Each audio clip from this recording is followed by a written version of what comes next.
Assalamualaikum warahmatullahi wabarakatuh.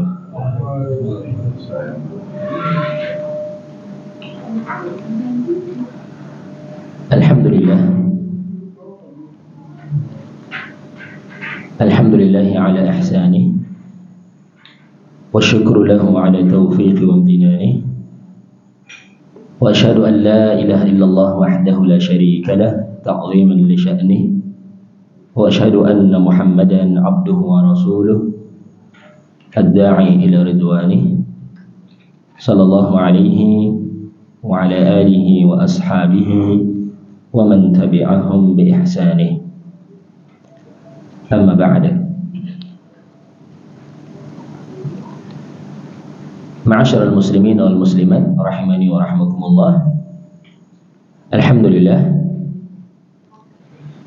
tiada bosan-bosannya marilah kita senantiasa meningkatkan rasa syukur kita kepada Allah Subhanahu wa taala atas limpahan nikmat yang telah Allah Subhanahu wa taala berikan kepada kita, sehingga kita masih diberikan kesempatan untuk melaksanakan kewajiban kita sebagai seorang muslim, salat subuh secara berjamaah, dan juga untuk hadir di salah satu majelis dari majelis ilmu. Tentunya kita berharap amalan kita ini diterima di sisi Allah Subhanahu wa taala dan menjadikan sebab dimudahkannya jalan kita menuju ke surganya kelak. Salawat serta salam semoga senantiasa terlimpahkan kepada uswatun hasanah kita, suri tauladan kita, yakni baginda Nabi kita Muhammad sallallahu alaihi wasallam, yang kita harapkan syafaatnya di yaumul qiyamah kelak.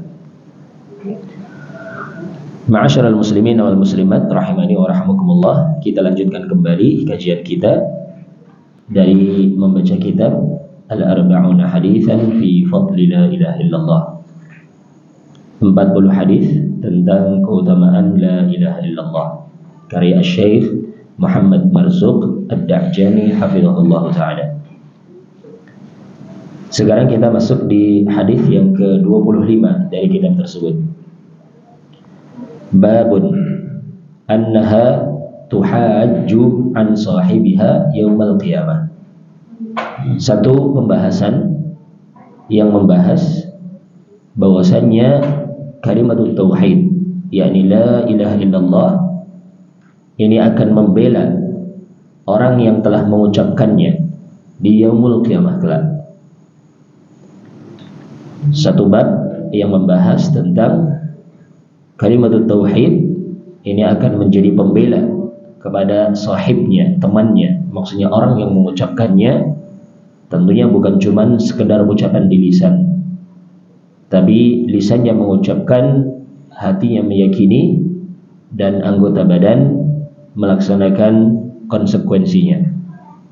Maka orang yang seperti inilah yang nanti kalimatut tauhid akan membelanya di yaumul qiyamah kelak. Al-hadithul khamis wal 'ashrun, hadith yang ke-25, an Usamah bin Zaid radhiyallahu ta'ala anhuma qala ba'athana Rasulullah sallallahu alaihi wasallam ila al-haraqat min Juhainah. Dari Usamah bin Zaid radhiyallahu ta'ala anhuma. Usamah ini sahabat Nabi, Zaid juga sahabat Nabi, yakni Zaid bin Harithah. Sehingga ini dua sahabat Nabi, maka ketika kita menyebutkannya, maka ada anjuran untuk mendoakan ridha terhadap mereka. Ketika kita menyebut nama Allah, hendaklah kita memujinya dengan bertasbih ataukah sanjungan-sanjungan yang lain. Misalkan mengucapkan Allah, kita katakan subhanahu wa ta'ala, jalla wa ala, tabaraka wa ta'ala, jalla sya'nuhu, dan yang semisal dengannya dari pujian yang ada. Adapun ketika disebutkan nama Nabi, maka dianjurkan bagi kita seorang muslim untuk bersalawat. sallallahu alaihi wasallam, Allahumma salli alaihi, dan yang semisal dengannya. Adapun ketika disebutkan nama sahabat, karena mereka adalah orang terbaik, melalui mereka lah risalah sampai kepada kita, maka kita pun doakan mereka dengan doa ridha, dengan mengatakan radhiyallahu anhu untuk satu orang, radhiyallahu anhuma untuk dua orang ya, laki-laki, radhiyallahu anha untuk seorang perempuan, radhiyallahu anhum untuk laki-laki banyak, radhiyallahu anhunna. Seperti itu yang dianjurkan bagi para penuntut ilmu. Adapun ketika disebutkan nama ulama yang telah wafat, maka kita doakan dengan doa rahmat, dengan mengatakan rahimahullah, semoga Allah merahmatinya. Untuk ulama yang masih hidup, kita doakan dengan doa penjagaan, hafizahullah, semoga Allah menjaganya. Ini adab di antara adab-adab penuntut ilmu. Ya. Di sini Usamah adalah sahabat Nabi, Zaid bin Harithah juga sahabat Nabi, maka kita katakan radhiyallahu taala anhuma, semoga Allah meridhai mereka berdua. Karena memang mereka punya keutamaan, Allah pun jamin keridhaan bagi mereka. Semisal contoh dalam Al-Quran, Allah menyatakan as-sabiqunal awwalun minal muhajirin wal ansar walladzina ittaba'uuhum bi ihsan radhiyallahu anhum wa radu an wa a'adda lahum jannatin tajri tahtaha al-anhar. Ini pujian Allah untuk para sahabat di surat At-Taubah. As-sabiqunal awwalun minal muhajirin wal ansar walladzina ittaba'uuhum bi ihsan. Orang-orang yang paling dahulu masuk Islam, baik itu dari kalangan sahabat muhajirin maupun dari kalangan ansar, dan orang-orang yang mengikuti mereka dengan baik, Allah menyatakan radhiyallahu anhum wa radu anhu. Allah ridha terhadap mereka dan mereka pun ridha dengan apa yang telah Allah berikan kepada mereka. Wa a'adda lahum jannatin tajri tahtaha al-anhar. Allah sediakan bagi mereka surga yang mengalir di bawahnya sungai-sungai. Ini pujian Allah untuk para sahabat, sehingga kita pun lebih pantas untuk memuji para sahabat. Allah saja memuji, maka kita seorang mukmin, seorang muslim, maka hendaklah kita memuji mereka dengan mendoakan ridha. An Usamah ibn Zaid radhiyallahu anhuma, dari Usamah bin Zaid radhiyallahu taala anhuma, beliau mengatakan, kita baca dulu hadisnya, nanti baru kita jelaskan satu persatu dari faedah yang ada di dalam hadis tersebut. Usamah bin Zaid mengatakan Rasulullah sallallahu alaihi wasallam pernah mengutus kita menuju ke Al-Haraqat min Juhainah, suatu perkampungan yang pernah terbakar dari perkampungan suku Juhainah. Ini di daerah pertengahan dari suku Juhainah, ya, wa huwa batnun min Juhainah. Sammu bidzalika liwaq'atin kanat bainahum wa bain Bani Murrah bin Auf ibn Sa'ad ibn Dhibyan fa ahraquhum bisiham likathrati man qatalu minhum ataukah man qutilu minhum. Kampung tersebut disebut dengan kampung Al-Haraqat karena memang dulu pernah terjadi tragedi, jadi peristiwa di antara mereka orang-orang Juhainah dengan Bani Murrah ibn Auf ibn Sa'ad ibn Dhibyan. Kemudian Bani Murrah ini membakar kampung Juhainah dengan panah-panah api. Kemudian banyak orang yang terbunuh dalam peristiwa itu, sehingga kampung itu dinamakan dengan kampung Al-Haraqat. Ini salah satu kampung dari suku Juhainah. Dulu pernah Rasulullah sallallahu alaihi wasallam mengutus kita menuju ke Al-Haraqat min Juhainah, salah satu nama kampung dari kampung suku Juhainah. Fasabbahna al-qawm ala miyahihim, maka kami pun di waktu pagi mendapatkan kaum tersebut ketika kita berada di sumurnya mereka, airnya mereka, maksudnya sumber airnya mereka. Falahiqat ana wa rajulun minal ansar rajulan minhum. Ataukah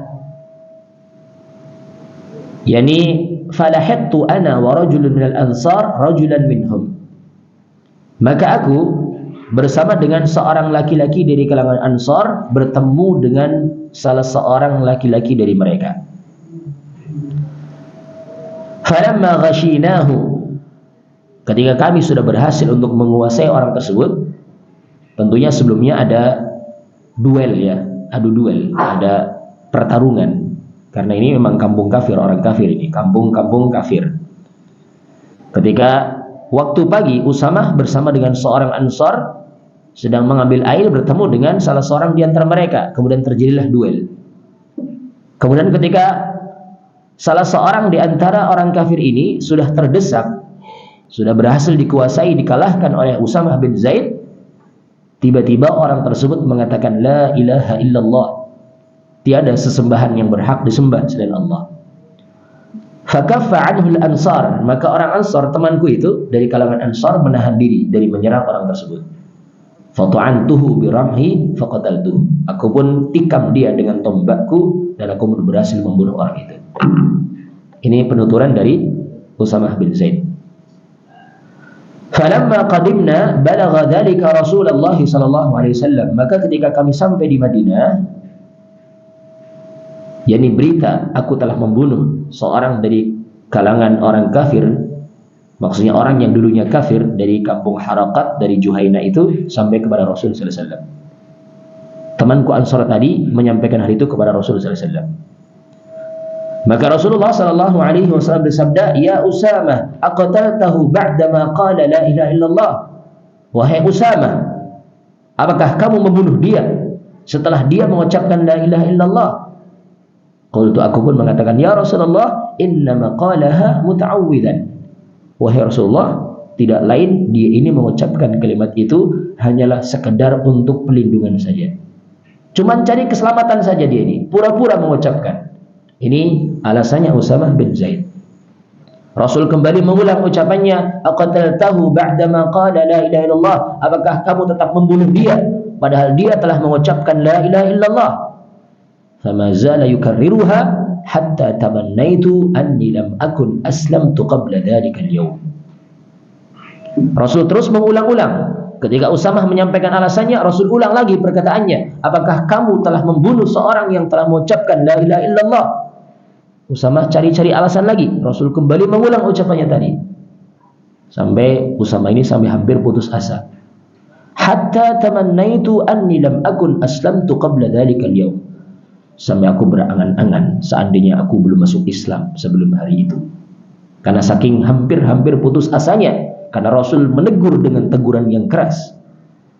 Wa fi riwayatin afala syaqaqta an qalbih.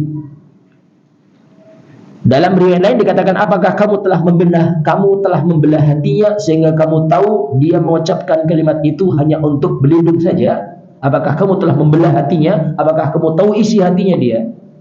Rasul mencela Usamah ibn Zaid radhiyallahu taala anhu terkait dengan perbuatannya itu, telah membunuh seorang yang telah mengucapkan kalimat tauhid la ilaha illallah. Ini riwayat Bukhari wa Muslim, riwayat Bukhari dan juga Muslim. Wali Muslimin fi riwayatin, dan untuk riwayat milik al-Imam Muslim ada sedikit perbedaan lafaz. Ada sedikit tambahan, annahu qala, bahwasanya Usamah mengatakan, ya Rasulullah, istaghfirli. Wahai Rasulullah, kalau begitu mintakan ampun untukku. Faqala, maka Rasul sallallahu alaihi wasallam bersabda, kaifa tasna'u bila ilaha illallah idza ja'at yaumal qiyamah. Bisa saja aku memintakan ampun untukmu atas perbuatanmu itu. Tapi bagaimana, apa yang mau kamu lakukan dengan la ilaha illallah apabila dia datang di yaumul qiyamah kelak untuk membela orang itu? Apa yang mau kamu katakan di hadapan Allah atas perbuatanmu itu, telah membunuh seorang yang telah mengucapkan kalimat tauhid la ilaha illallah. Ma'asyiral muslimin wal muslimat rahimani wa rahimakumullah. Dallal hadis ala fawaid. Hadis yang mulia ini menunjukkan kepada kita beberapa faedah. Minha, di antaranya adalah fadlu la ilaha illallah. Ini terkait dengan keutamaan dari kalimat tauhid la ilaha illallah. Apa itu keutamaannya? Wa annaha tuhajju an sahibiha yaumal qiyamah. Dan bahwasanya kalimat tauhid itu ini benar-benar akan membela sahibnya, akan membela temannya. Maksudnya orang yang telah mengucapkannya di yaumul qiyamah kelak. Wa huwa qauluhu sallallahu alaihi wasallam, yakni sabdanya Nabi dalam hadis yang telah kita sampaikan tadi, di mana Nabi sallallahu alaihi wasallam bersabda, kaifa tasna'u bila ilaha illallah idza ja'at yaumil qiyamah. Bagaimana, apa yang mau kamu lakukan dengan la ilaha illallah apabila dia nanti datang di yaumul qiyamah kelak membela orang itu? Kamu tidak akan bisa apa-apa. La ilaha illallah ini akan membela orang yang telah mengucapkannya di yaumul qiyamah kelak. Ini yang pertama. Wa min hadan, yang kedua adalah wujubul kaffi amman qala la ilaha illallah. Wajibnya menahan diri. Tidak boleh menyakiti apalagi sampai membunuh orang yang telah mengucapkan kalimat tauhid la ilaha illallah. Walidzalika qala sallallahu alaihi wasallam mu'atiban li Usamah. Oleh karena itu Nabi sallallahu alaihi wasallam bersabda sebagai bentuk mencela perbuatannya Usamah ibn Zaid radhiyallahu taala anhuma, aqtaltahu ba'dama qala la ilaha illallah. Apakah kamu tetap membunuh dia setelah dia mengucapkan la ilaha illallah? Sehingga dari sini kita mengetahui wajibnya menahan diri. Tidak boleh mengganggu, tidak boleh menyakiti, apalagi sampai membunuh ahlut tauhid. Ini orang-orang yang telah mengucapkan kalimat tauhid la ilaha illallah. Apapun alasannya tidak dibenarkan. Ya. Wa minha, dan diantara faedah dari hadis tersebut adalah bayanu annahu la ya'lamu as-sarair illallah azza wa jalla. Dalam hadis yang mulia ini terdapat penjelasan bahwasanya tidak ada yang mengetahui perkara yang tersembunyi di dalam hati, perkara yang sarair, yang rahasia terkait dengan amalan hati kecuali Allah Subhanahu wa taala. Wa dzalika min qaulihi sallallahu alaihi wasallam, dan hal itu diambil dari sabdanya Nabi sallallahu alaihi wasallam tadi, afala syaqaqta an qalbi. Tidakkah kamu membelah dadanya? Tidakkah kamu membelah hatinya, tahu isi hatinya? Apakah dia memang betul mengucapkan kalimat itu hanya untuk pelindungan saja, ataukah benar-benar dia meyakininya? Urusan hati adalah urusan rahasia. Yang tahu hanyalah siapa? Allah. Terkadang diri kita pun nggak tahu isi hati kita itu bagaimana. Karena hati kita itu kan berbolak-balik. Allah Maha tahu isi hati kita. Lisan kita bisa berucap, tapi hati kita tidak bisa membohongi apa yang tersembunyi di dalamnya. Dan Allah Maha tahu hal itu. Sehingga ada kalanya seorang mengucapkan dengan lisannya, aku berperang hanya karena Engkau ya Allah.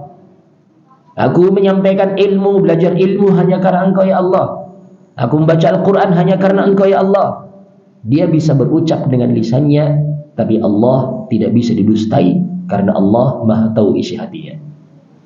Allah mengatakan, kadzabta, kamu dusta, walakinnaka qataltani ayyuqal jari'un faqad qila.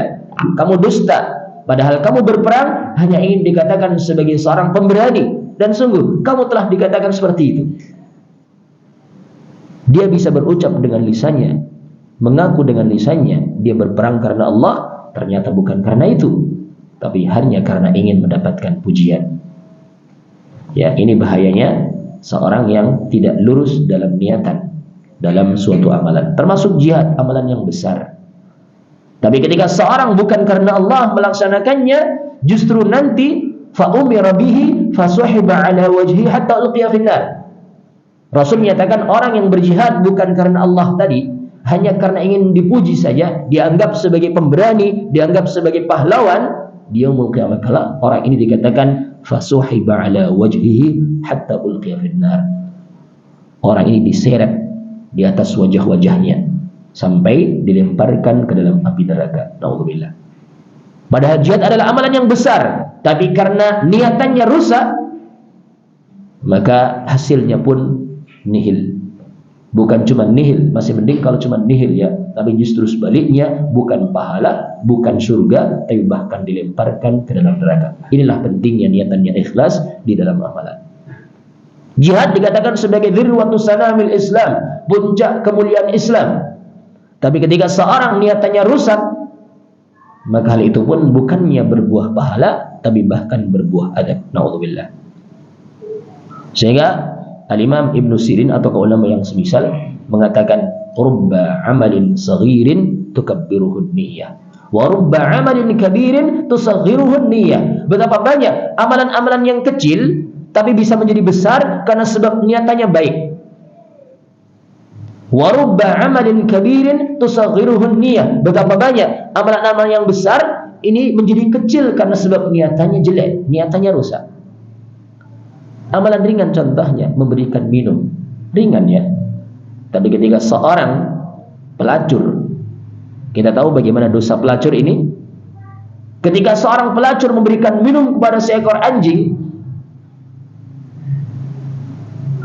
maka Allah pun berikan petunjuk kepada pelacur itu untuk bertobat dari perbuatan lacurnya, perbuatan zinanya, dan Allah pun ampuni dosanya. Ini amalan ringan, memberikan minum. Yang dikasih minum bukan manusia, tapi seekor anjing yang sedang sangat kehausan. Dengan sebab yang ringan itu, karena dia niatnya tulus, dia kasihan dengan makhluk ciptaan Allah itu, Allah pun berikan petunjuk kepada orang tersebut untuk bertaubat dari perbuatan zinanya, dari perbuatan dosanya itu, dan Allah pun ampuni dosanya. Allah masukkan dia ke dalam surga. Kecil, amalan ringan, tapi niatannya tulus, niatannya ikhlas karena Allah, Allah pun jadikan sebab petunjuk, Allah pun jadikan sebab ampunan. Ini sangat bertolak belakang ya. Tadi amalan jihad, amalan mulia, tapi dengan sebab itu justru masuk neraka karena niatannya rusak.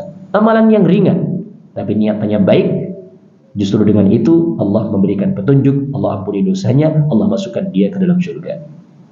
Sehingga pastikan kita itu ikhlas di dalam niatan kita. Terkait dengan niat ini urusan hati. Niat itu amalan hati.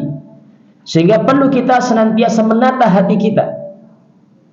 Senantiasa ketika berbuat kebaikan, pastikan kita dahului dengan niatan ikhlas karena Allah dalam hati kita. Adapun nanti syaitan-syaitan yang datang menggoda, tinggal kita tepis saja.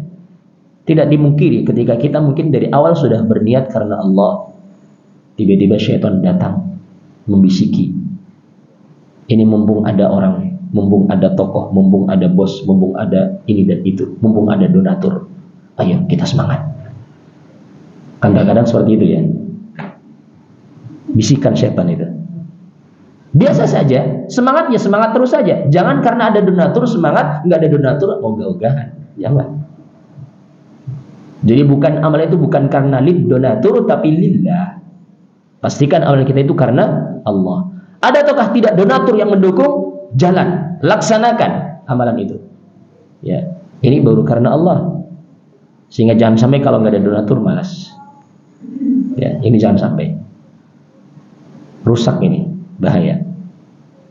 Perbaiki hati kita. Niat di dalam beramal karena Allah. Meskipun nanti bisikan datang ada, tinggal tepis saja. Saya beramal bukan karena itu. Saya beramal bukan karena itu. Tepis saja. Kembali kepada lurus, kembali kepada yakni niatan yang pertama, luruskan niat karena Allah. Ini penting ya. Dan ini sekali lagi ini terkait dengan urusan hati. Termasuk dalam mengucapkan kalimat tauhid, kembali kepada pembahasan tauhid tadi ya. Pastikan niatannya karena Allah lah yang tahu isi hati manusia. Ya. Sehingga ketika Usamah beralasan dia ini mengucapkan kalimat tauhid hanya karena untuk mencari perlindungan saja supaya dia selamat. Secara zahir memang seperti itu ya. Kan ini ada duel, ada pertempuran antara muslim dengan kafir ini. Kemudian orang kafir ini sudah terdesak, sudah terpepet, sudah hampir kalah, tiba-tiba dia mengucapkan la ilaha illallah. Kan Usamah kan kalut ya. Kalap ini bukan kalap ya. Dia kalap kemudian sisa. Ya.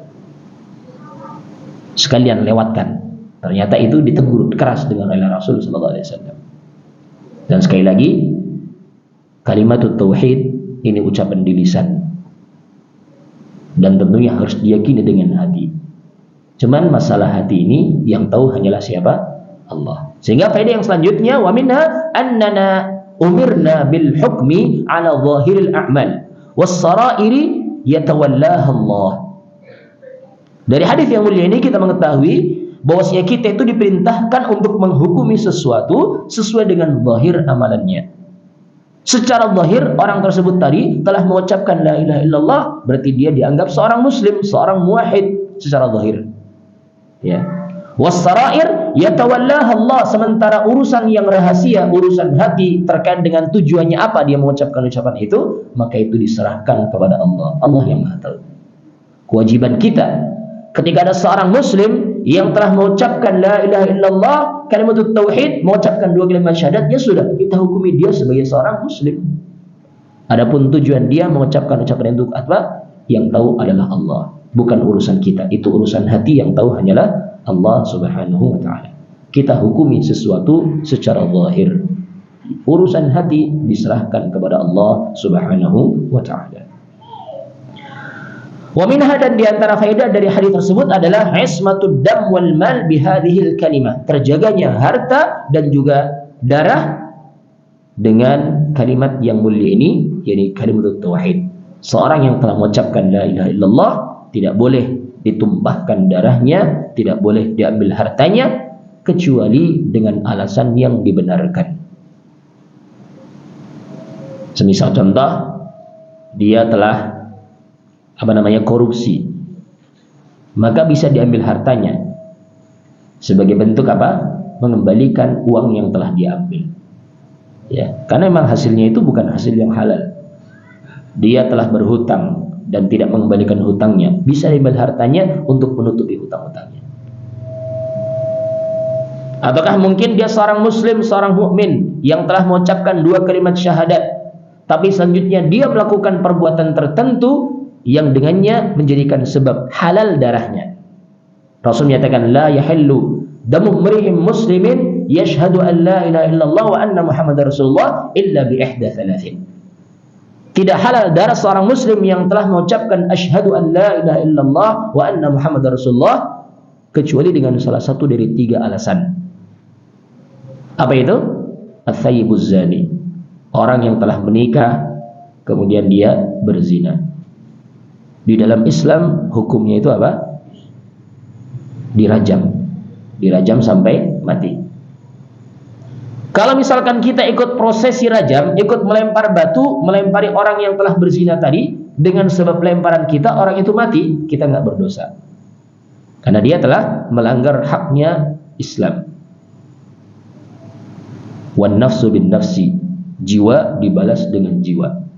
Orang yang membunuh dengan sengaja dan sudah memenuhi syarat-syarat ditegakkannya qisas, maka al-gujub yang membunuh orang itu, yang mengeksekusi orang itu tidak berdosa, meskipun dia adalah seorang muslim yang telah mengucapkan kalimat tauhid.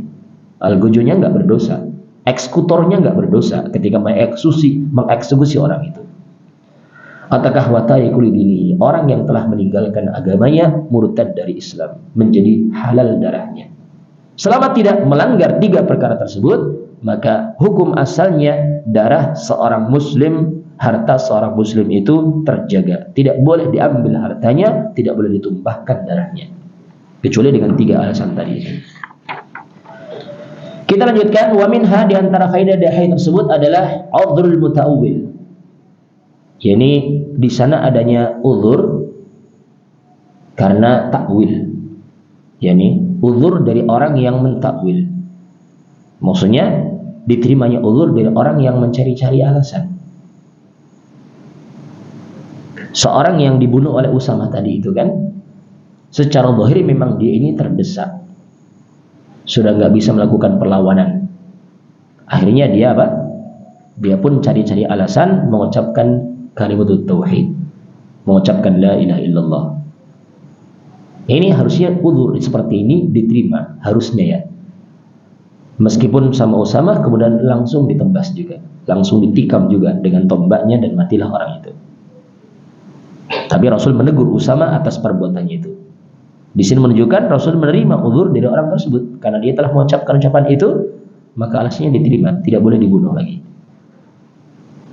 Kemudian wa minha, di antara faedah dari hadis tersebut adalah an-nuzul bil adu ala ghurratin, yakni singgah di perkampungan musuh. Ini waktu yang paling bagus adalah ala ghurratin. Ini ghurratu syai', ini awwaluhu, di awal siang. Ya, di waktu pagi maksudnya. Ketika mereka mungkin belum persiapan, maka bisa masuk ke kampung tersebut. Ketika memang kampung tersebut benar-benar telah melanggar perjanjian, ataukah mungkin telah memang pantas untuk diperangi. Ya. Sebagian orang kan ada yang mengatakan Islam kok bicara perang-perang terus sih. Maka perlu kita jawab ucapan-ucapan yang semisal itu, sebenarnya Islam itu adalah agama yang damai, mengajak perdamaian. Cuman yang jadi masalah, kisah-kisah tentang peperangan yang terjadi di zaman Rasul maupun para sahabat itu, ini hanyalah sekedar pembelaan. Awal perang yang dilakukan kaum muslimin kan perang Badar ya. Apa tujuan perang Badar itu? Tujuannya itu adalah hanya untuk menghadang kafilah dagangnya Abu Sufyan. Untuk apa menghadang kafilah? Untuk merampok? Bukan. Tapi untuk mengambil kembali haknya kaum muslimin yang telah dirampas oleh orang-orang musyrikin Quraisy.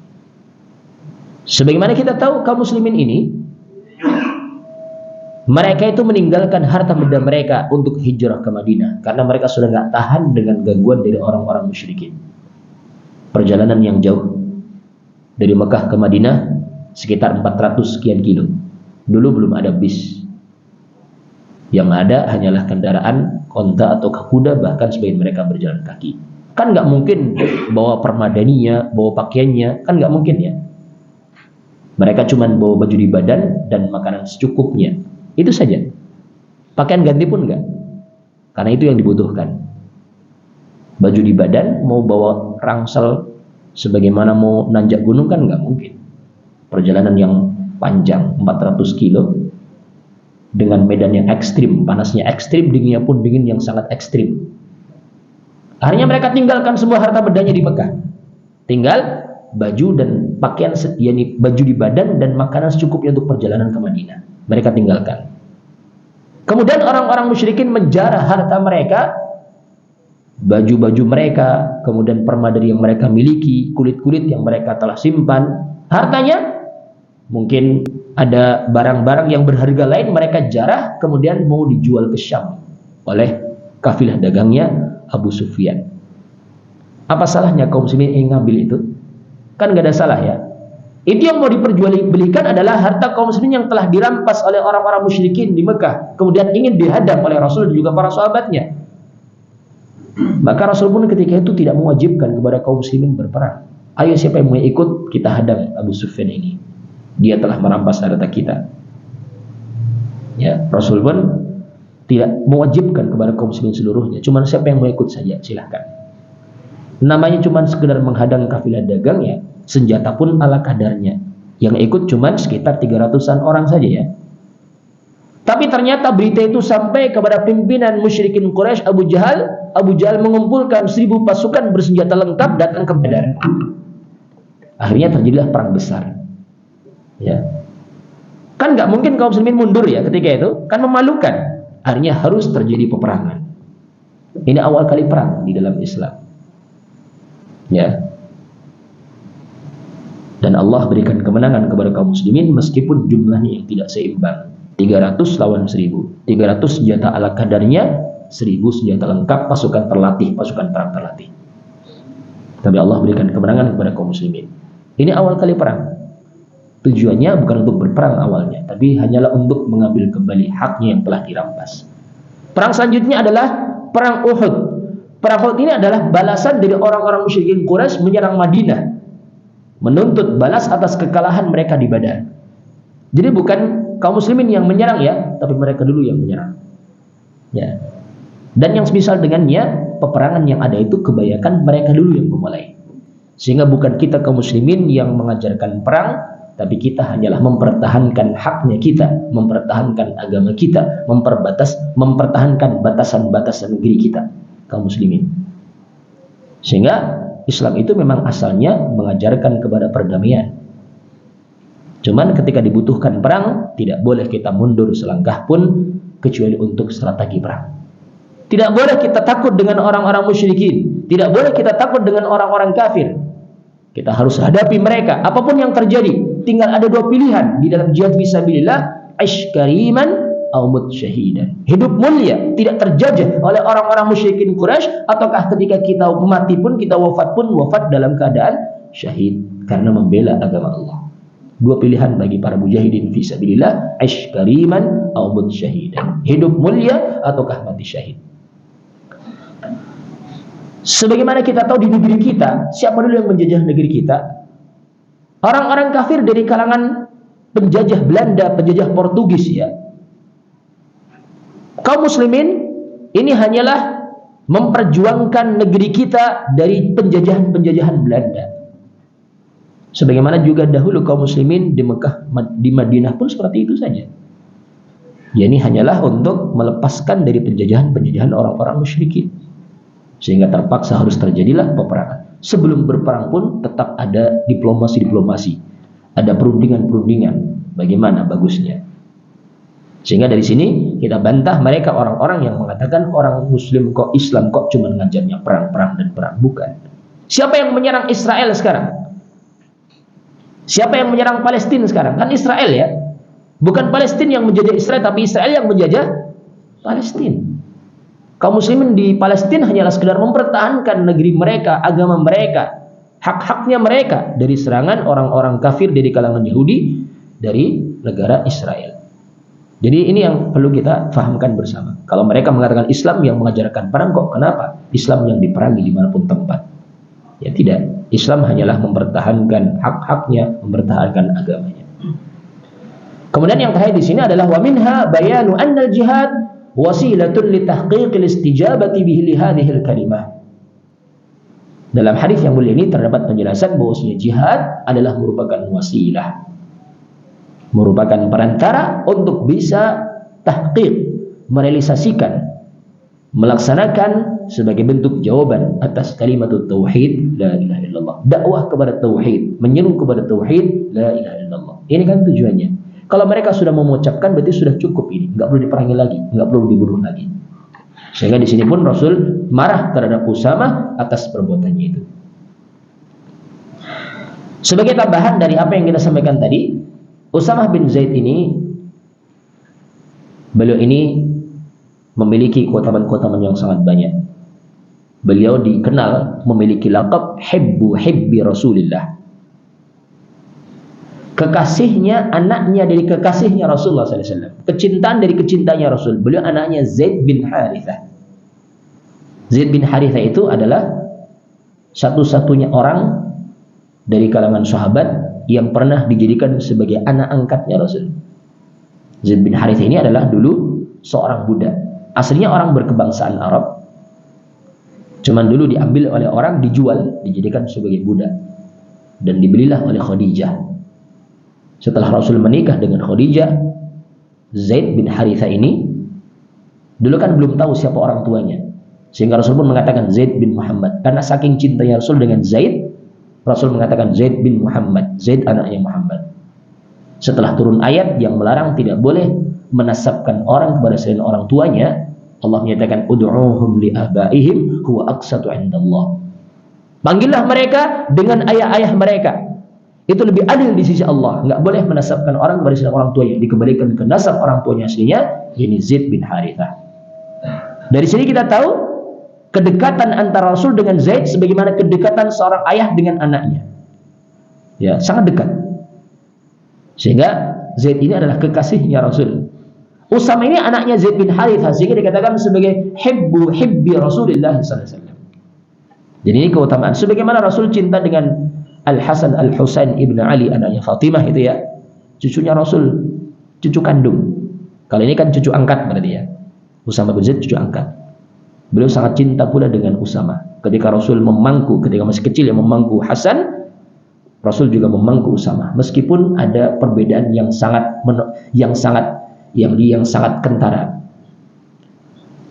Zaid ini lebih mengikuti gennya ibunya.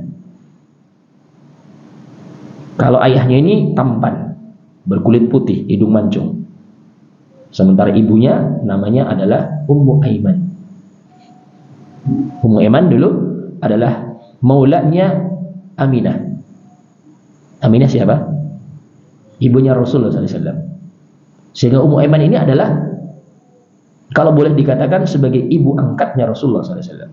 Jadi dulu ketika Aminah meninggal, yang merawat Rasul itu adalah Ummu Aiman. Jadi sudah tua ini. Sudah tua. Dan beliau ini adalah dari Habasyah. Ya, namanya adalah Ummu Aiman, namanya adalah Barakah binti Sa'labah al-Habasyiyah. Berkulit hitam dari Ethiopia. Budak dari Ethiopia. Cuma dimerdekakan oleh Aminah. Tapi Usamah menikah dengan Ummu Aiman di sini, kemudian lahirlah seorang anak yang bernama Usamah bin Zaid. Lebih mengikuti gennya ibunya, lebih kuat gennya ibunya, sehingga kulitnya hitam, mohon maaf, kemudian hidungnya pun tidak semancung dari Usamah. Sampai orang-orang itu meragukan, ini anaknya Zaid bukan ini. Sampai seperti itu. Ayahnya tampan, kulit putih, hidungnya mancung. Tapi anaknya ini, Usamah ini mengikuti ibunya. Tapi Rasul bela, dia ini benar-benar anaknya Zaid. Ya, ini salah satu buktinya adalah ada seorang ahli genetika, mungkin kalau zaman sekarang ya. Cuma dulu nggak dites darahnya, bukan. Cuma dilihat saja. Ini orang yang berpengalaman dari kalangan, yakni suku tertentu yang dia itu ahli dalam bidang genetika. Baru melihat kakinya saja, maka ahli genetika ini menyatakan ini adalah bagian dari ini. Maksudnya adalah anak kecil ini, Usamah ini benar-benar anaknya Zaid. Ya, sehingga dari sini Rasulullah SAW berbangga dan Rasul membela kehormatannya anak angkatnya ini dan cucu angkatnya dari omongan orang yang memujinya, dibela. Ini pembelaan Rasulullah SAW. Tapi meskipun beliau ini orang dekatnya, ketika berbuat salah tidak segan-segan untuk menegurnya dengan teguran yang keras. Banyak cerita terkait dengan Usamah bin Zaid, teguran Rasul kepadanya, meskipun orang yang dicintainya ketika melakukan kesalahan tetap harus kita tegur. Ya, kalau kesalahannya parah, tegurnya pun harus teguran yang keras. Inilah sikap adilnya Rasulullah SAW kepada siapapun. Siapapun yang bersalah harus tegur. Jangan sampai karena itu adalah orang dekat kita, yakni orang yang kita cintai, kemudian ketika bersalah dibiarkan, tidak. Meskipun itu adalah orang dekat kita, orang yang kita cintai, kalau salah, justru bentuk cinta kita dengannya adalah dengan menegurnya dari kesalahan tersebut supaya dia sadar darinya. Nah, insya Allah ini banyak kisah terkait dengan Usamah bin Zaid. Mudah-mudahan nanti bisa kita sampaikan di pertemuan yang lain. Wallahu ta'ala a'la wa a'lam. Mohon maaf. Subhanakallahumma wa bihamdika asyhadu an la ilaha illa anta astaghfiruka wa atubu ilaik. Assalamualaikum warahmatullahi wabarakatuh.